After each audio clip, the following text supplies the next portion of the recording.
Great. Well, hello everyone. We're a couple minutes past the hour. Welcome to our second Research to Practice clinic. Uh, Very exciting today. We have Dan Douglas from Montclair State University, and Dan's done a tremendous amount of work in co-requisite remediation. So I'll turn things over to Dan, let him share things with us. And Dan mentioned that we can plan to have some time at the end for discussion, and Dan also has some interactive points along the way. Thanks a lot, Dan. All yours. Hey, thanks, John. Thanks everyone for coming. I'm Dan Douglas. I'm from Montclair State University. I was with Rutgers EER Education Employment Research Center for years before that. I got my PhD at the CUNY Graduate Center, and I'm mentioning all these affiliations because these places are where I did all my co-requisite research that I continue to do today. Um, and so I guess I'll start by sharing my screen. Once I can figure out where my share button went. There it goes. Uh, so I'll share this and let me doing my online educator thing where I get all my Zoom windows sorted out on one side while we talk. Um, and let me get the slideshow in slideshow mode. Okay, a bit bigger than I wanted it, but I'll go with it. Yeah, I think I can sort that out. Um, so the title of the presentation is Co-requisite Remediation and Student Success. And so I guess I'll start and maybe the most as John suggested, I have a couple of interactive things, and one of them is a poll. So I'm going to launch a poll because co-requisite remediation has been around for quite some time, and folks in community colleges are often most aware of it. So I'm just going to launch a poll just to get a sense of um, who everyone is on the webinar, and um, you know, whether people to what extent people know about co-requisite uh, remediation and developmental education. So the poll should have appeared in front of everyone.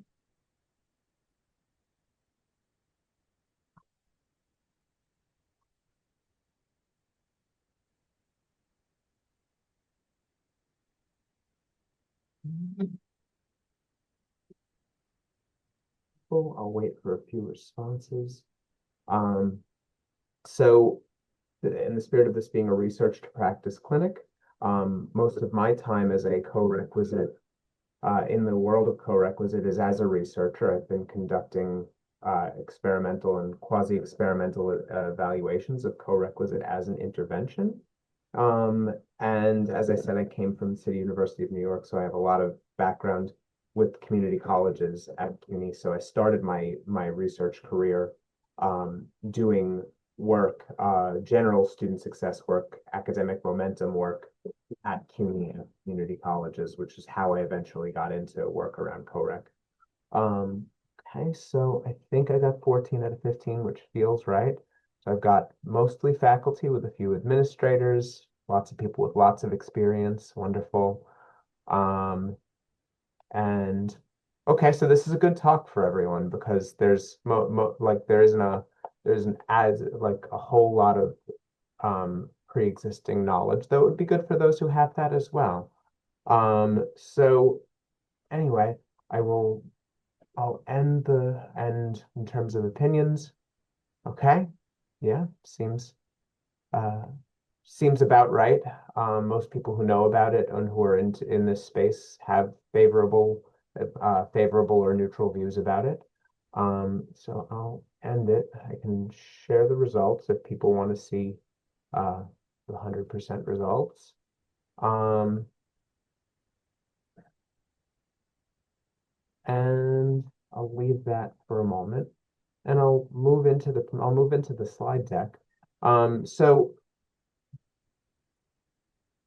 I guess it starts with remediation itself, right? I guess we should start there, right? So remedial or developmental coursework is intended to strengthen students' skills for college level work, is typically delivered as prerequisite courses in math and English, for the purposes of the STEM network, I guess. And for my focus area, because I do a lot of work on mathematics in college in general, I tend to focus on remedial math, though I know about both. Um, but so we think of it as prerequisite courses. We can also think about remediation as a sequence spanning from the student's initial placement, when they arrive at community college, through their first level college course, of course, in either subject. And so we can think about, you know, it being this process from where a student usually takes a placement test or has transcripts or whatever evaluated, gets placed into a course or series of courses in non-credit, not below college level coursework, has to complete those things, and then has to complete a gateway college course in mathematics or English, which is usually a kind of a core requirement for graduation. So if a student is placed, for example, in 2 levels or even 3 levels of developmental math, that means they have to take 3 non-college math courses prior to taking their first college math course. And if these are taken one semester after another, the idea of a 2 year or even a 3 year degree starts going out the window, right? And if a student wants to be in a STEM major, and these are usually the remedial policies are the most kind of strict and stringent, in mathematics for aspiring STEM majors, and that's where those kind of multiple level developmental education sequences are most likely to begin, is for students who are STEM intending. Or if they're not sure, a lot of times advisors will place students into the STEM track of remediation on the idea that they might want to become a STEM major, right? So this also has a lot to do with other interventions that have happened in recent years, like mathematics pathways, where we go, okay, maybe we need to start aligning, mathematics content with the student's intended major. And so these reforms are starting to like take place kind of alongside each other. What we know research wise about prerequisite remedial placement is that it's associated with lower rates of student persistence and retention. Of course, lower rates of degree completion and lower rates of what we would call vertical transfer, going from the community college to the four-year college. Uh, Research you know, since remediation research really began in earnest, we've, unsurprisingly and unfortunately document a disproportionate effect of remedial coursework on students of color and low income students. They're more likely to be placed in remediation and more likely to see those negative exponents, so lower persistence, lower degree completion.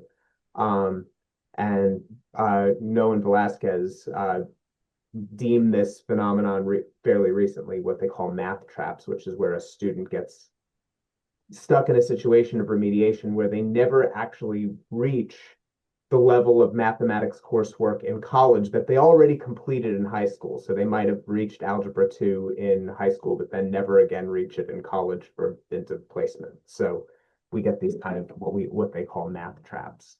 I'll stop sharing the poll at this point just to get that done. Um, I'm a sociologist by training, so I think about the history of these things and where policies like this come from.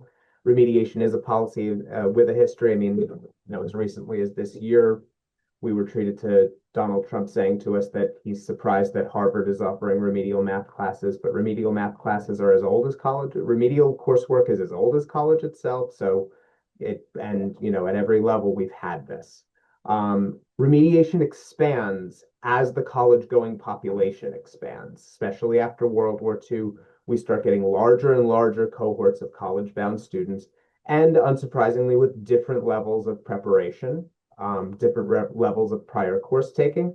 And alongside it, one has to acknowledge that we have the growth of mass standardized testing, which is particularly evident since the No Child Left Behind Act of 2001. So mass testing and mass remediation kind of come about alongside each other, that as we have more instruments for testing and assessment and placement, the largest provider of placement tests is the same company that makes the SAT, and the ACT, AccuPlacer. again, I come from CUNY and we talk about the relationship between remediation and open admissions was what we had. Open access is what we got with remediation. So prior to 1970, CUNY was both free and anyone from New York City could go straight into a four-year college, right? A four-year bachelor's degree granting institution.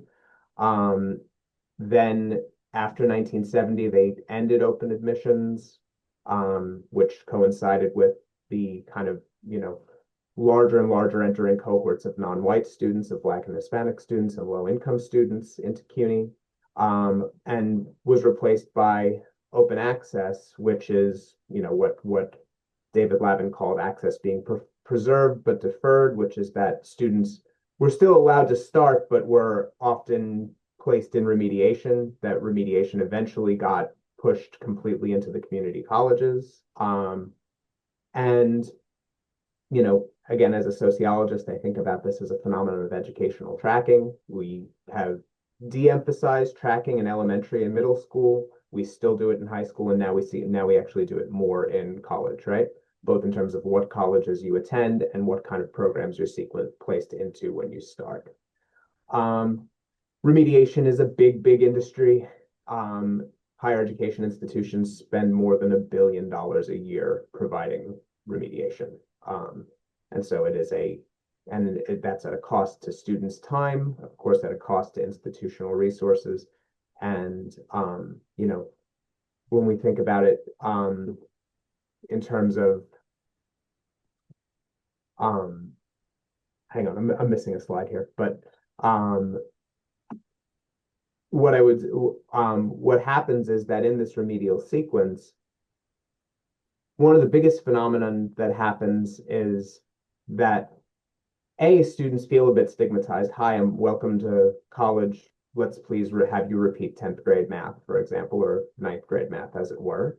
And that can kind of create a feeling of, do I belong in college?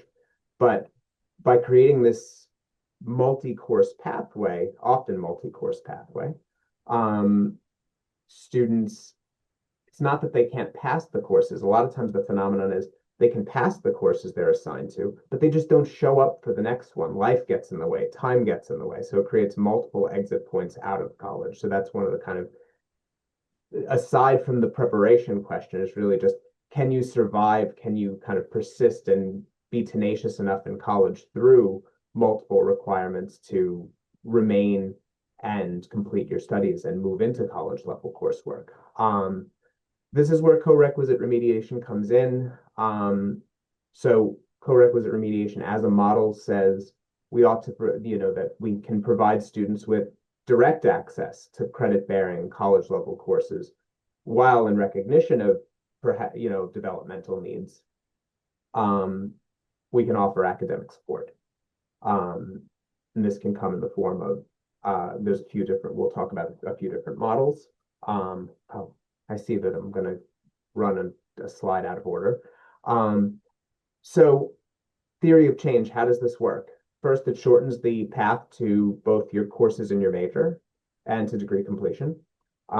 So if completing a college level mathematics course is prerequisite to taking certain courses in your major, as is often the case with STEM courses, um, moving to co-requisite will shorten that path to students actually becoming declaring a major and becoming the students they want to be. In terms of shortening the path to degree completion, same thing. If you've got multiple my niece had exactly this situation. She was, going to start at the City University of New York, and she was like, but I have to take CUNY START, which is how remediation folds out at CUNY now. And I have to do two courses before I can take my required math course, and I have to do that before I can take any of the required courses I want, because I want to be a nurse because I want to be a nurse. And so what would have been a 2-year degree was going to be something more like a 5-year degree based solely on mathematics requirements. Um, and so what what happens with co-requisite is, by streamlining and going directly into college level courses with support, it can increase completion in college level math courses, and what we often now call throughput rates. when we're seeking to compare the effectiveness of prerequisite and co-requisite models. We don't just look at who passes developmental courses versus who passes college level courses. Instead, we look at the end of a year, at the end of 2 years, what proportion of your students are through their college level math courses? Because that's the effect, is that you're shortening that pathway through, you're shortening that time to completion. Again, we reduce the stigma associated with remediation and increase student sense of belonging, which I know is a topic for one of the other research to practice clinics this year. And insofar as we bring in co-requisites alongside other reforms like mathematics pathways, we can go, all right, what college level math do you need? Good, you need algebra, or you need statistics, or you need kind of quantitative literacy. What kind of developmental content do you need to support your completion of that college level math course, so that we can, instead of having one size fits all developmental education, we can have tailored developmental support for the college level math class that math courses a student needs to take. Okay, so the policy landscape. Colleges and systems, and I've worked with a bunch of them, began experimenting with co-requisite in the early 2010s. The first model was called the Accelerated Learning Program at the Community College of Baltimore, and this was done in English. Carnegie Mellon did two programs called QuantWays and StatWays, which were these year-long developmental to college level sequences. We'll talk about what co-requisite models look like. And then City University of New York started an experiment with co-requisite statistics, and I was involved in that experiment since 2013. We looked at the results for 10 years following. You'll see those results today. Based on some promising early evidence, some states and state systems and individual colleges began shifting to the co-requisite model. In and around 2015, Tennessee was the first state to kind of require the switch to co-requisites in their community colleges, and those have been extensively studied by Florence Rand and others for a lot of time now, and some of those in the references to this presentation, I've got their studies. Other states, California notably has AB 705, and AB 705 kind of basically says you can't deny students access to transfer level coursework in math and English. It doesn't kind of explicitly end developmental education, but it sets kind of thresholds. It sets limits on the amount of developmental education that's happening. Colorado did something similar with I think it was a 10 or a 15% rule on the number of students assigned to prerequisite remediation at a certain time point. And Education Commission of the States in 2025 documents that 29 states either offer co-requisite remediation in the community colleges or require it. 3 different versions of co-requisite. And this is where the rubber starts to meet the road, is like, if we're in a community college and we're thinking about implementing, what do we implement, or what can we implement, right? One model is what we call serial enrollment, and another way of calling that is acceleration, that says, if the goal is throughput, finish your college level math course or college level English course in 1 year, right? We can assign you to take your developmental course in semester 1, pair it with a college level course in semester 2, or even more. We could do a 7.5-week developmental followed by a 7.5-week college level. That's a pretty common approach. Insofar as it still creates the possibility of failing one course prior to going to another, one can question this model's status as co-requisite. It's certainly acceleration. Is it co-requisite? If we think of it as not providing direct access to college level coursework, it might not be co-requisite, but it is acceleration, and depending on how it's implemented, it can have better or worse outcomes.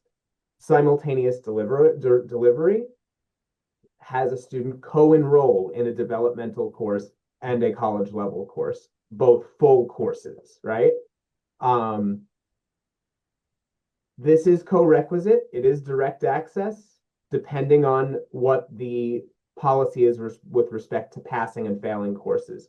If you fail the dev course, do you have to repeat everything? If so, I might go, that's not exactly co-requisite. If you pass the college level and fail the dev, do you still get college level credit, right? These are the questions around simultaneous delivery.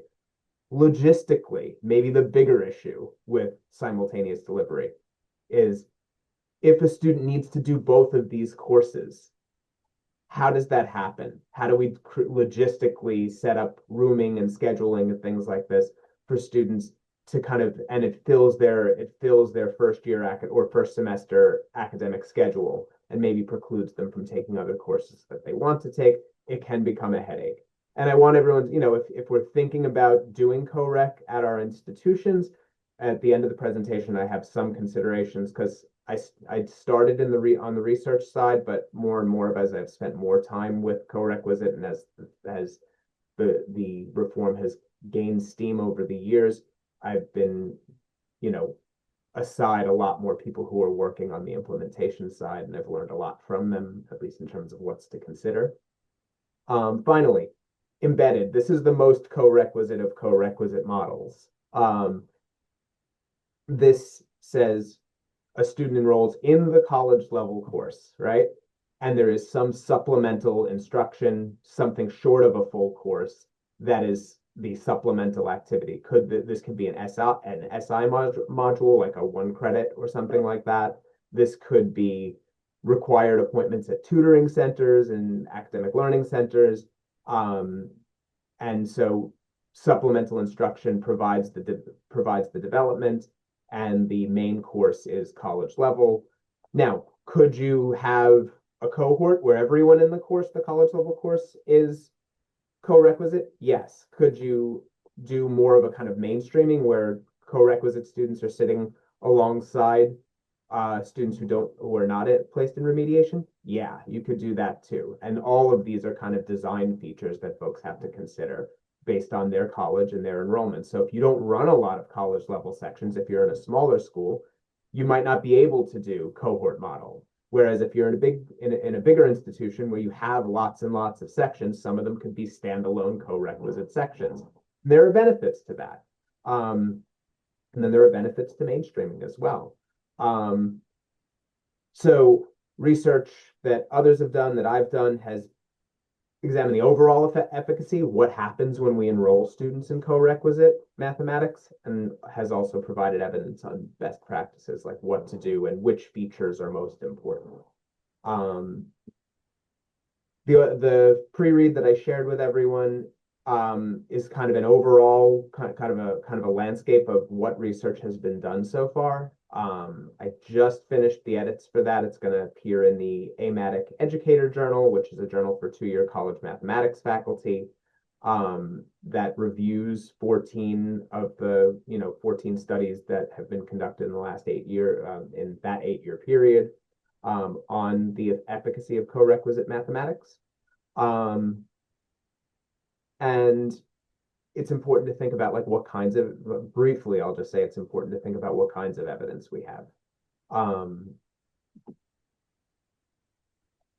at the most basic level, a college can make a change and just monitor the progress of students before and after making that change. Relatively easy to conduct. It just says, are our students being better served or not better served by changing a policy?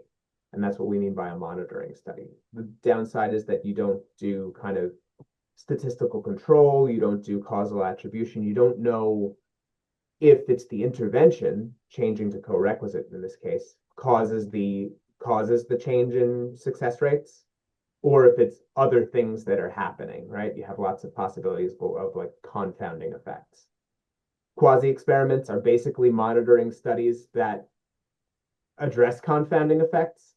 They take that observational data that we can easily collect from an institution or relatively easily collect from an institution,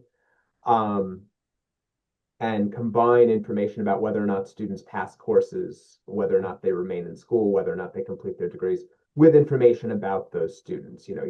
race, ethnicity, your gender, your socioeconomic status, your prior academic preparation, all those things that might both influence who's in your co-requisite versus prerequisite courses and might also influence those future success outcomes. So there are more controlled studies that can start to assess, is a policy change causing an effect? Is it leading to something directly?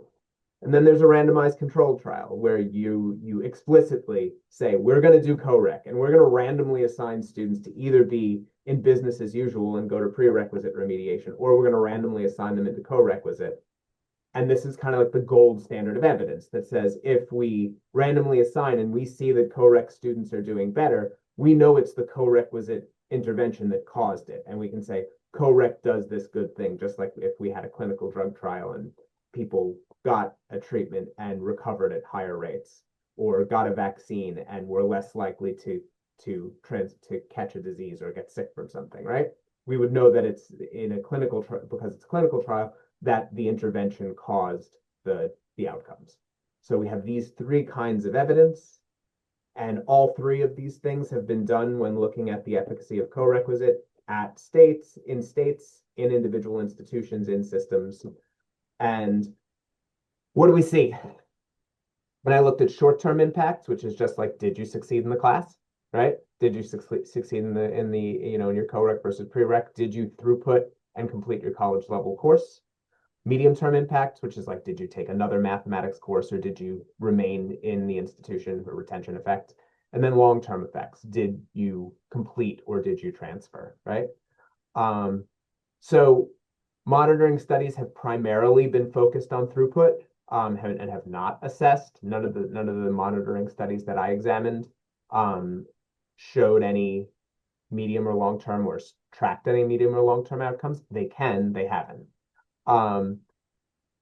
And the impact, right, compared to prerequisite, is that co-requisite students had throughput rates of from 11 percentage points higher to 48 percentage points higher. So that's a pretty substantial, at least a 10% bump in throughput rates. When we look at that in quasi-experiments, we lose that top end of the distribution. We don't see any of those wild kind of 50% bumps in effect. And that's because we're applying statistical controls, right? And randomized control trials show pretty much the same thing. So what we converge on in terms of the evidence is that implementing co-rec means getting a 15 percentage point, or a 13 to 15 percentage point bump in your throughput rate. So if you want students' success in college level mathematics to be 10 to 15 points higher for those who would have gone into dev, co-rec appears to deliver that effect, whether you're looking at monitoring studies or quasi-experiments or RCTs. In terms of taking a second course, there's a handful of studies. I think there's 2 studies that showed a positive impact on taking a second mathematics course and passing a second mathematics course. Retention was the one place where there's no effect. We had one study that showed like a 2 percentage point bump in retention, and one that showed a 4% decrease in retention. And there's, if we think about the theory of change, students can stick around in college even if they're assigned to remediation, and they often do. And that's they stay. Are they succeeding? That's the different question. They may be staying and not continuing to not pass courses they're assigned to. Just because they're remaining doesn't mean they're necessarily doing better. In terms of long-term, there have been 2 long-term RCTs on on co-requisite mathematics. One was mine, where we looked at 3-year associate's completion and 5-year bachelor's completion. And one was done by Lauren Shudd and somebody else, and I forget where their study was out of. And they found a transfer effect, and that's the bottom number, that 5 percentage point transfer bump. So we don't have enough evidence, I would say, on kind of completion effects, but the studies that have followed students for long enough to deduce things about completion and transfer have all said positive in terms of student success. So we know the most about throughput. We know a little bit about completion.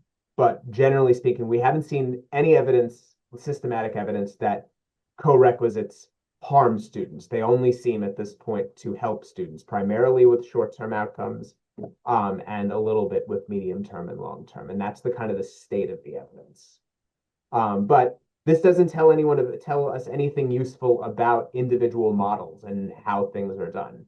So in the spirit of research to practice, we can talk about a few of them, a few experiments, all of them that I happen to do, because I know lots about them and can talk about them easily. If people have questions, I should say at this point, pause to breathe. If you have questions, pop them into chat or come over audio, raise a hand, ask a question. Happy to talk about it. But here's a first study. I looked at two community colleges in New Jersey, Bergen Community College and Union County College. Bergen got the grant. They collaborated with Union, and Rutgers EERC, where I was and where Melissa is, were the external evaluators. So that's how I got involved in all this. Bergen used a serial enrollment approach where they did a 7.5 week dev followed by a 7.5 week college level. Math faculty at Bergen were opposed to the embedded model, which was the original plan. And since they had two levels of development, they had a basic arithmetic and an elementary algebra as their two developmental courses.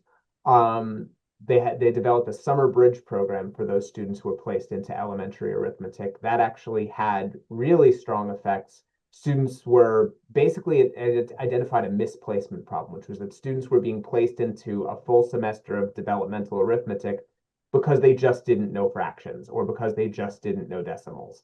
And they were able to complete that work in like an ALEX module in 5 or 6 hours, and they were past their requirement. They went back, they passed their test. So that's why placement and pathways and remedial courses are all part of a system, right? They're all part of that remedial sequence that Tom Bailey and his colleagues identified like 15 years ago. And so this, moving to a co-requisite model is also an opportunity to consider that entire system of placement and pathways and developmental support at the same time. Union used the embedded approach. Their embedded approach was very light touch. We kind of actually, as the evaluators, we were like, you could be heavier than this. You could require this. And they're like, no, we're not going to require it. Students who are in the co-rec will be able to go straight into college level, and they'll be encouraged to take tutoring. They won't be required to take tutoring, and tutoring will not have any impact. Attending tutoring won't have any impact on their grade. So a very, very light touch, right? Also, their experiment didn't even require students to enroll in math. So when we were looking at whether or not students passed their math courses, first we were looking at, did they even enroll in them? And so they had a lot of people who were in the experiment, but not everyone did the mathematics enrollment that was asked of them. Still, we compared those who got the waiver and could go straight into college level math, the co-rec students, and those who couldn't.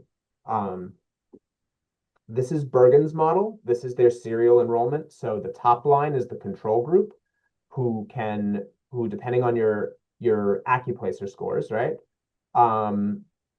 You can go into, this should be Math 011, your basic math, followed by Math 40, your algebra course, followed by Math 130, your college level course. 1, 2, 3 semesters for the control group. For the experiment group, if you were an algebra student, you would do the summer bridge program, right? And you would do the ALEX self-paced modules. If you were a Math 40 student, an algebra student, one level of development, you would take a 7.5 week followed by a 7.5 week. And so that's how they were increasing throughput. So that this would guarantee that a student in the treatment group, in the intervention group, could complete college level math within their first semester. Again, Unions was much more light. You get a waiver for developmental math, or you don't get a waiver, and you can go, and that was the difference. Those who got the waiver were encouraged to do tutoring. So results from Bergen. Again, importantly, students in this experiment had to be interested in pursuing non-STEM majors. And actually this has been a limitation with a lot of community colleges implementing co-requisite, is that they're happy to do it for their non-STEM students, but there's more resistance to removing developmental algebra requirements specifically for STEM intending students. And this is where the math pathways thing, I think, is just as important as the co-requisites, right? Is that we have to think critically about what mathematics is required for different majors, right? Um, so first time in college students interested in pursuing non-STEM, they had to meet their AccuPlacer testing thresholds. We randomly assigned 233 students. We used what's called a 2-to-1 sampling frame, so there are fewer control students than there are intervention students. Um, Random assignment worked. We got groups that demographically were similar in the control and the treatment. This is how random assignment allows us to do causal attribution. The federal government liked the research. There was a federal government at some point that liked research. Um, uh, 3 years after what happened to intervention group students, they were 13 percentage points less likely to have ever needed to complete developmental math. That makes sense because they were not required to take it. They were 30 percentage points more likely to have completed college level math. And again, that's because they were in the co-rec sections. Um, they had completed 4 additional college level credits. This is the reason for this, or at least the supposed reason for this, is that because they were done with college level math, more of their kind of major area coursework was open to them. They were able to take more classes. They were prereqed out of eligibility to take their college level classes. And they were about 8 percentage points more likely to have completed a degree than those in the comparison group. For union, same thing. First time in college students interested in pursuing non-STEM majors, 1,600 students, half and half, control and intervention. Um, Still got balanced groups, and they were 12 percentage points more likely had to have passed their college level math, but they were no more likely to have persisted or graduated. So that strong short-term effect, but no long-term effect. Um, well, even medium term. Oh, Carlos, Good. Hello. hey, So, I've been first of all, thank you for your time and explaining sure. these in the different studies. Yeah, I guess you've kind of semi-answered some of the questions I was typing up, which I'm very slow at typing. you're all One good. of them being here. So I'm at the Community College of Connecticut, which it's only like its third year now. So Yep, we do have the co-requisite. So I yep, guess my first question is, which you've kind of addressed a bit here, just to confirm. Do these only exist up through maybe pre-calculus or like college level? Or Calc 1. So co-requisite classes, certainly for stats, we have the stats and stats with support. yep, Um, but now if someone wants to become an engineer, yep, they'll go through and fine. We can have elementary algebra, have a support with that. We'll have a mhm, college algebra that also has a support. yep, But then technically the pre-calc for us, it's like 80% trig. We don't have it for there. We don't have it for Calc 1 and up. yep. So does that seem to be the same thing at other schools? Well, I think so generally speaking, when we talk about co-requisite or when researchers have talked about co-requisite, and you're actually onto something, right? Um, we usually think about it as a phenomenon of like first year and gateway math, right? So most people aren't even talking about like, do calculus students need kind of ongoing co-requisite support, right? They're thinking about that as like that's upper level math courses. Those are for students who are math majors, who are engineering majors, who presumably have built the foundational math skills that they need. So when people talk about COREC, usually they're talking about for students who are in either kind of foundational statistics for social science majors or quantitative reasoning for humanities majors, right? Or college algebra for folks who are gonna then move on to pre-cal, cal, and the algebra to calculus sequence that characterizes STEM, right? Um, so actually, to community college, Connecticut Community College. I was at Trinity College before Montclair, so and I had worked with a few folks at Connecticut State Community College on their. I gave a chat similar to this talk down there, and I saw some amazing things that folks were doing in calculus with active learning and other interventions. But in terms of co-requisite supports for calculus, you know what? I could see it because students often do need ongoing support. But I think that, given my other research is kind of on mathematics course success in general, the courses that have calculus courses have about the same pass like DFW rates as all other college level courses in post-secondary ed. It's college level math, like college algebra, and dev courses that have DFW rates that are double everything else in higher education, right? I have a paper, it's called Math Counts. It's in the Journal of Higher Ed, where we actually kind of show that says math, like first level mathematics courses, like prereq and college and first college level or gateway math courses are the most failed courses in higher education. Like, and it's not close. And so that's why things like co-requisite have come up around, you know, dev math courses and, gateway math courses. I hope that answers the question. No, it certainly does. Thank you. Yeah. My other thing, you were kind of addressing it with the Alex there. Yeah. I because my lack of or maybe lack of time to do the homework, the research. Um, I've only heard of a couple of cases, maybe you know of more where not to say, hey, push the core requisite aside, but with today's technology, the YouTube, Mm, the Khan Academy, it's mm, like someone just taking the time to get up to speed as mm-hmm. far as like, hey, let me just do this outside of my own and just get to that point. Yep. Because I can see the students' frustration, like, wait, what do you mean two or three classes before getting to that Calc 1?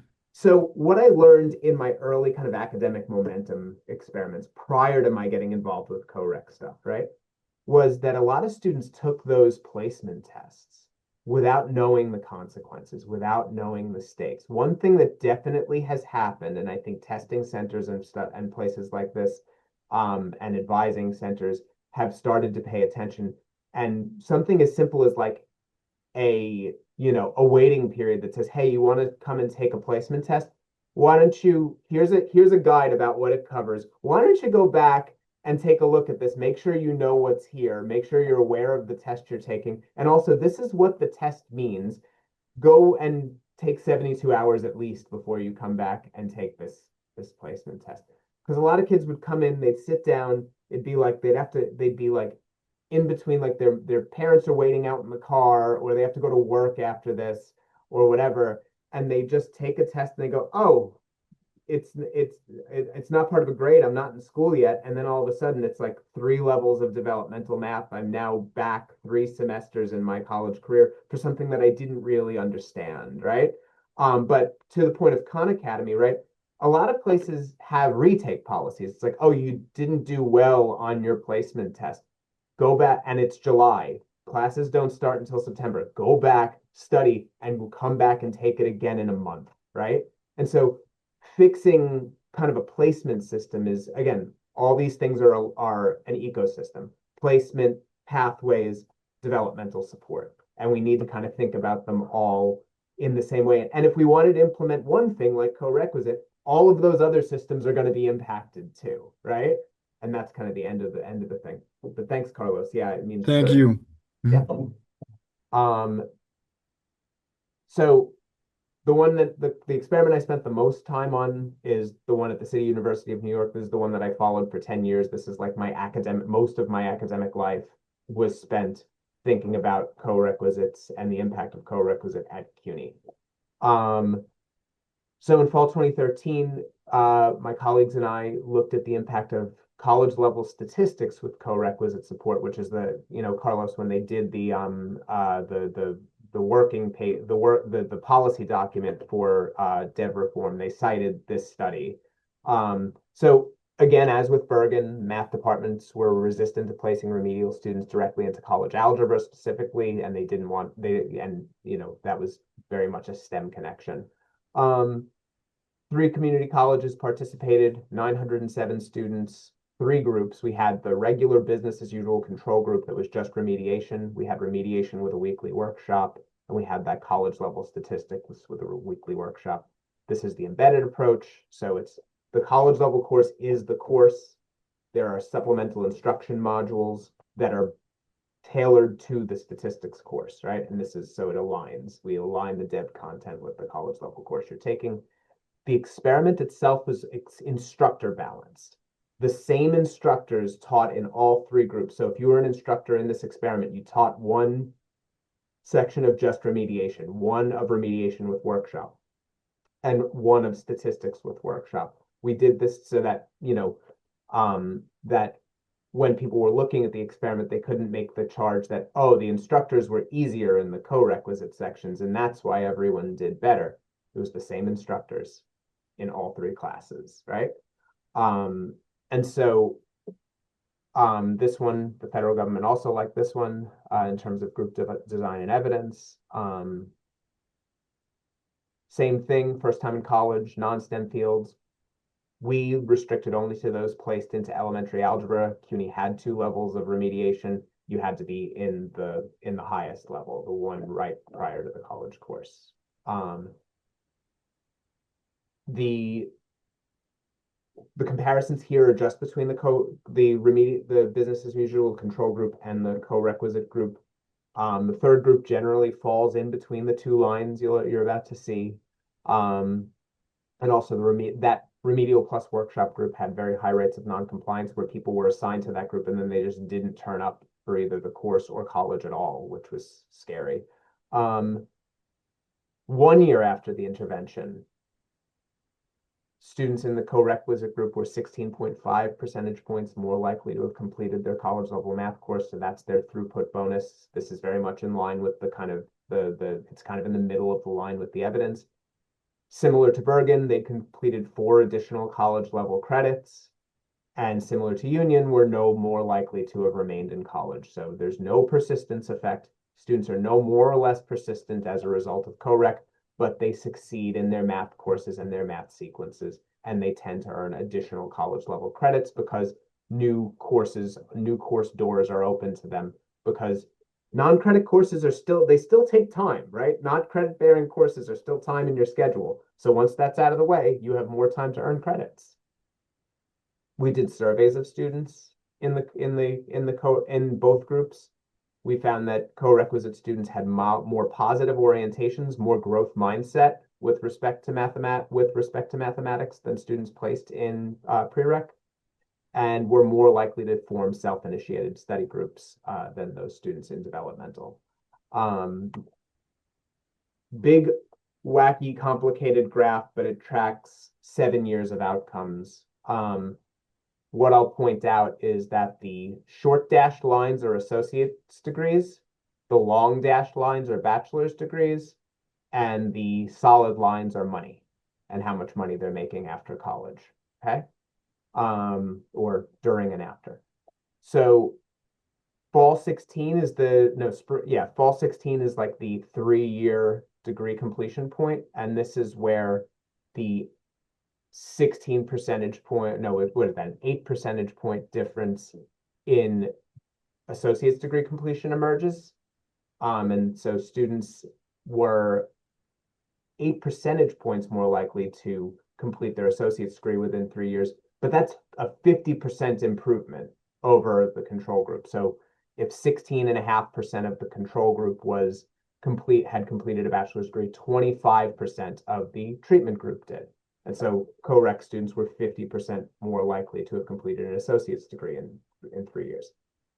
Summer fall 18 is the 5-year point, by which time 6.5% of the control group had completed a bachelor's degree, and by which point 13% of the co-requisite group had completed a bachelor's degree.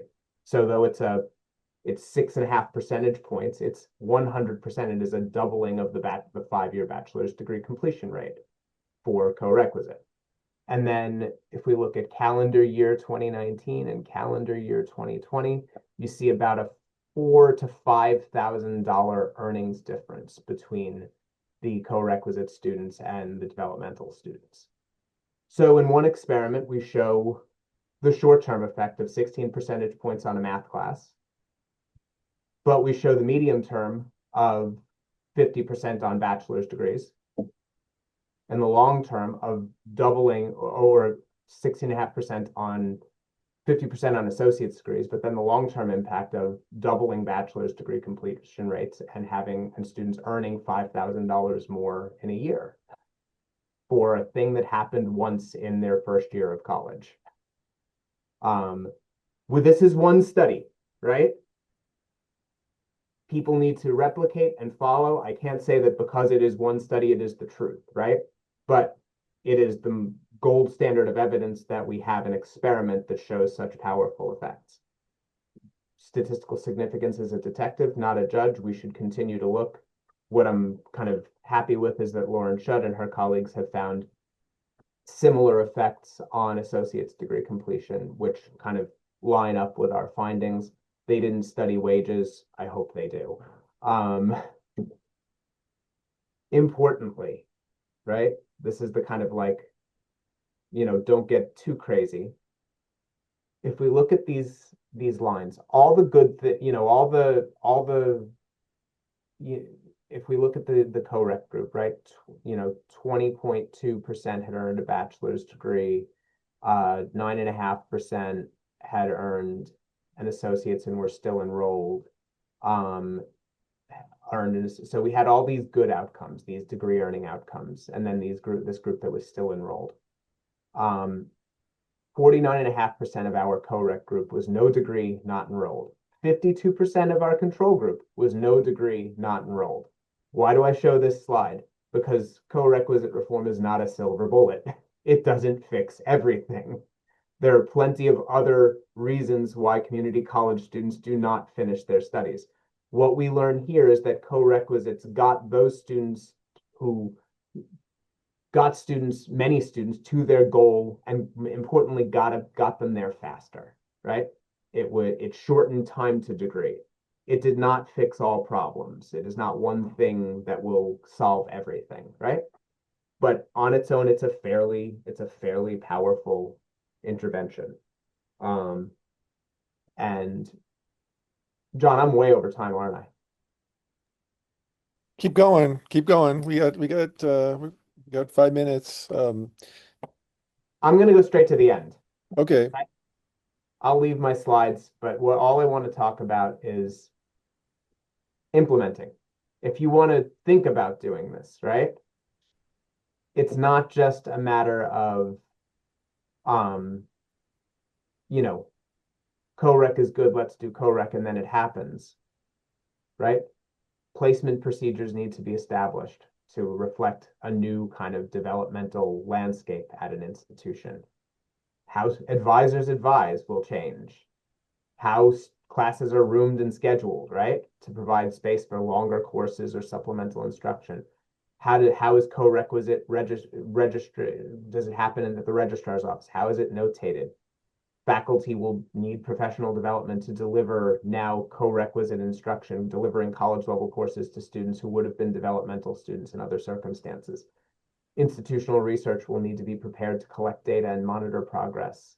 And again, the whole landscape needs to be considered, but like all of these items, right, will be part of what you do. Beyond the empirical considerations, right? And if you're going to make any sort of institutional change, a college needs to build and sustain a case for that change. This is going to require across all impacted business units, and there are so many of them, right? That everyone understands the what and the why of co-requisite at their college. They have to decide on implementation milestones and timelines. When will what things have to happen? Which people will have to take those actions? And of course, as I've learned in my work doing evaluation, resistance may need to be overcome or addressed, right? And so I'm going to share two things in chat. I'll also share one of my colleagues, when she heard I was giving this, said, if anyone wants to talk to someone who's implemented co-rec at their institution, and now she's a facilitator helping me in New Mexico, or helping folks in New Mexico um, implement co-requisite in their institution, in two of their institutions. I'll share those resources and Heidi Loschbau's contact information. If people want to talk to someone who has much more skill in implementing co-rec than I could ever hope to have. Um, anyway, these are some of my personal next steps. I developed a game, or I helped develop a game to show the impact of co-requisite on students' progress and student success. And I'm currently working with the University of New Mexico, Project Echo, and two community colleges in New Mexico on implementing co-requisite. So those are things I'm doing. And yeah, sorry I went too long, but I know I answered a couple of questions in the middle. Um, anyone have any quick things, questions for me?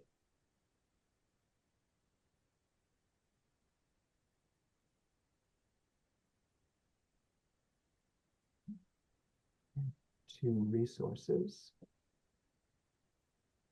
And I dropped I, something in the chat, but it's definitely not quick. So my comment was about the data has been really good for students who are one level below, yep, but we're really having a challenge with is the students who are coming in 3 levels below and what we absolutely. can do with them. And in Michigan, when we implemented this, the legislator said that we could no longer even offer developmental type coursework unless it was offered for free, which in the community college budget is unreasonable. So we have a very big challenge. They just felt we paid for this in high school. We're not paying for it again because we went to the free community college model. Yeah. It all got tangled up together. Look, I wrote in an editor in an op-ed at one point that, the Florida approach, which sounds like the Michigan approach of just like we're done with dev ed and nobody has to take it anymore.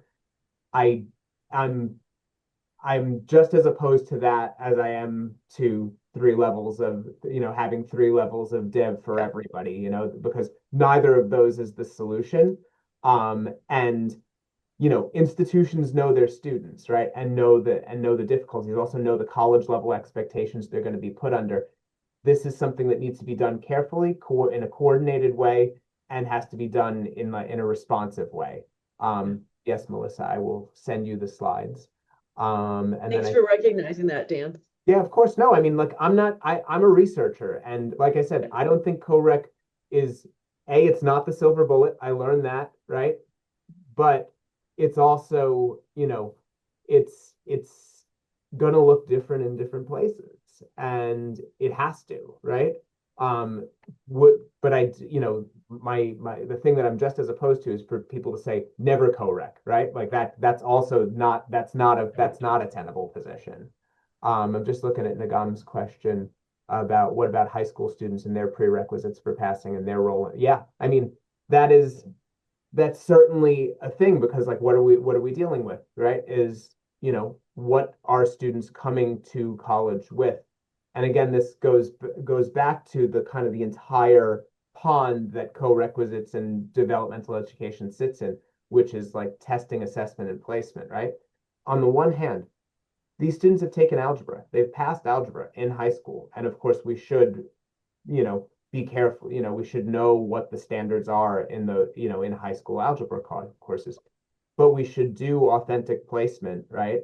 That not only takes into account a single one-off standardized test and says, this is how we place students, right?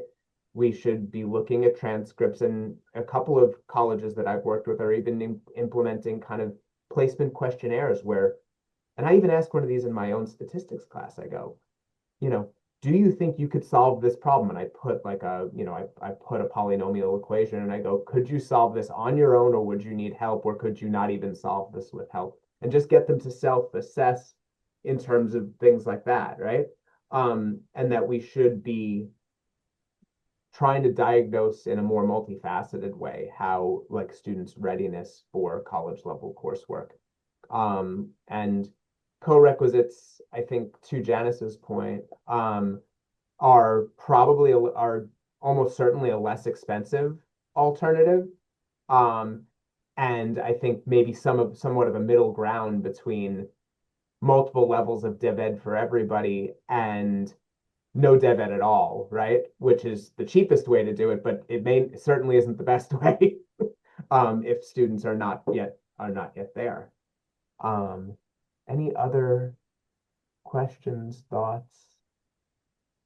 Yeah, I know we're over time, but I'll just mention one thing we tried here because somebody mentioned Khan Academy.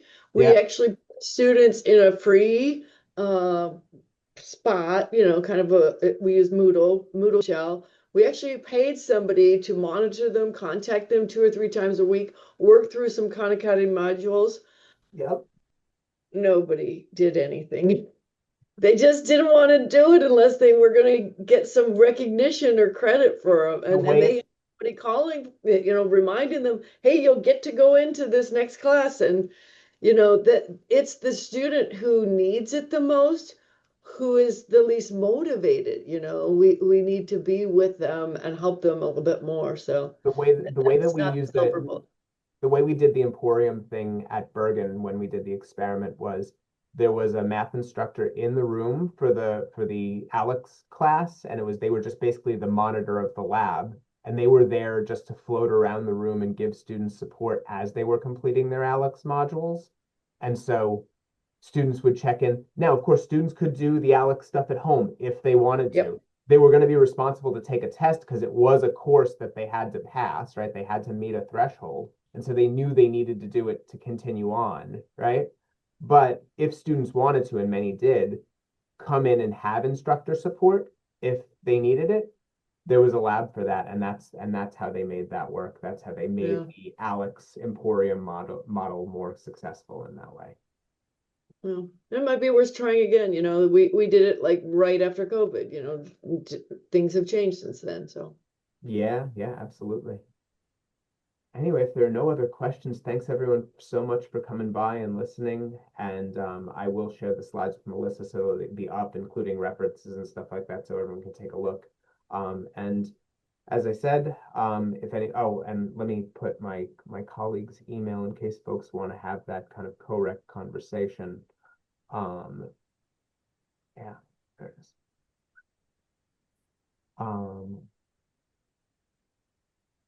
I'll tell Heidi that she might expect emails, but otherwise, great to see everyone and have a great weekend. Thanks. And our Thanks so next one much. is Thanks, everyone. Sorry, coming up John, go on ahead. On May 8th, our next installment, Will Tyson is going to be talking about a compensated community to foster transfer. It's coming up on May 8th. Dr. Will Tyson. Thanks, everybody. Thanks so much, Dan. Very, very thought-provoking. Thanks. Really, real nitty-gritty, hard data that we need to make these kind of decisions. So thanks so much for your time, and see everyone next time. Thanks, everyone. See you. Thank you.